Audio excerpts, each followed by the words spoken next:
अध्यक्ष श्री ओम बिरला जी, भारत सरकार में मंत्री आदरणीय अर्जुन मेघवाल जी, नेपाल के पूर्व उपराष्ट्रपति आदरणीय परमानंद झा जी और यहाँ उपस्थित सभी संत जन और श्रद्धालु जन।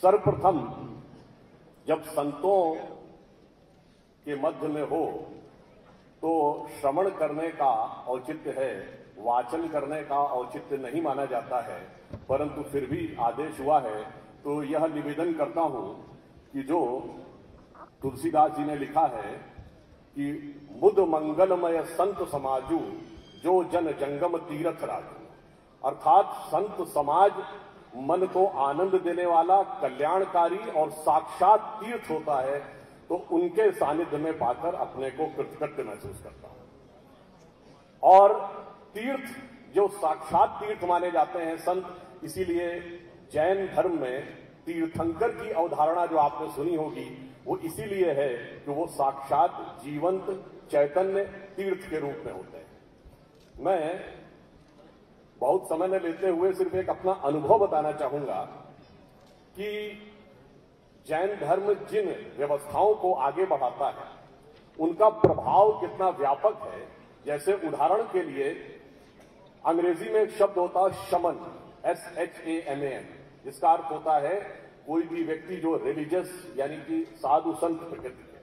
और आप जाके चेक कर लीजिएगा, ऑक्सफोर्ड डिक्शनरी में भी ये लिखा हुआ है कि शमन शब्द मूलतः श्रमण शब्द से निकला है। वही श्रमण जो जैन साधु श्रमण कहलाते हैं, उसी श्रमण से अंग्रेजी का शमन शब्द निकला है। अब मुझे एक अपना व्यक्तिगत अनुभव ध्यान है। 2008 में मैं ACYPL American council of young political leaders के प्रोग्राम में अमेरिका गया, तो उस पूरे प्रतिनिधिमंडल में मैं एकमात्र शुद्ध शाकाहारी व्यक्ति था। अब चूंकि सरकारी दौरा था तो हर जगह शाकाहारी भोजन की व्यवस्था करना उनकी जिम्मेदारी थी।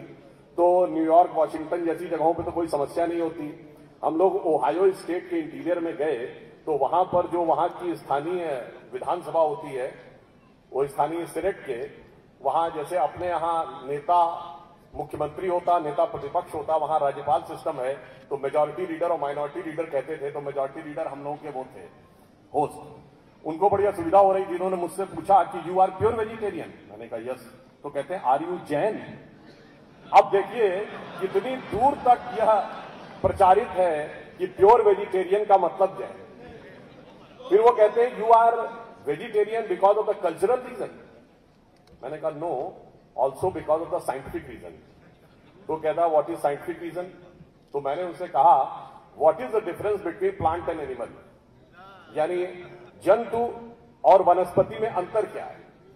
कोई भी साइंस के विद्यार्थी से पूछेगा तो वो बताएगा अंतर है presence of the nervous system, तंत्रिका तंत्र की उपस्थिति। इसीलिए वनस्पति अपने आप गति नहीं कर सकती है, जंतु अपने आप गति कर सकता है।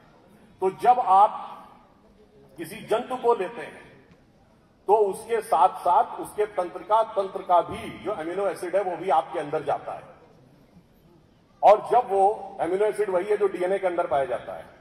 अब जब वो अमीनो एसिड आपके अंदर जाता है और आपकी बॉडी के नर्वस सिस्टम के अमीनो एसिड के कांटेक्ट में आता है, तो थर्मोडायनेमिक्स का एक लॉ है, if two objects of variable energy level comes in contact with each other, यानी दो ऐसे पदार्थ जिनका ऊर्जा स्तर अलग अलग हो, एक दूसरे के संपर्क में आए, तो जानते क्या होता है? Energy flows from higher to lower.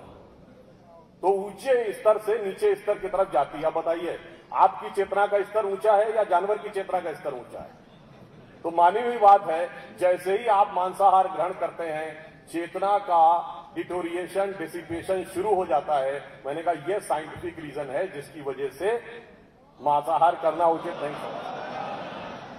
और जब आप यह करते हैं तो यह साधना के प्रथम स्तर का प्रतीक है, प्रथम चरण।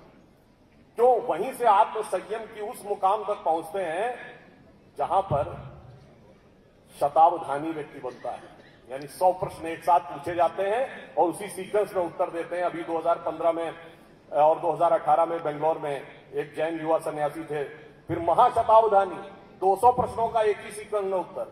और सहस्रावधानी तक होते थे। यदि चेतना के उस स्तर तक पहुंचना है तो जैन धर्म ने जो शिक्षाएं दी हैं वो आत्मसंयम उसका प्रथम सोपान होता है, तब आप वहां तक पहुंचते हैं। और इसीलिए हमारे यहां ये कहा गया कि जो बाहर की दुनिया को जीत लेता है वो वीर है, बाहर जो संघर्ष करता है, बाहर में बड़े बड़े युद्ध जीतता है, वो तो वीर है। जो अंदर की विजय प्राप्त करे वो ज्यादा बड़ी विजय।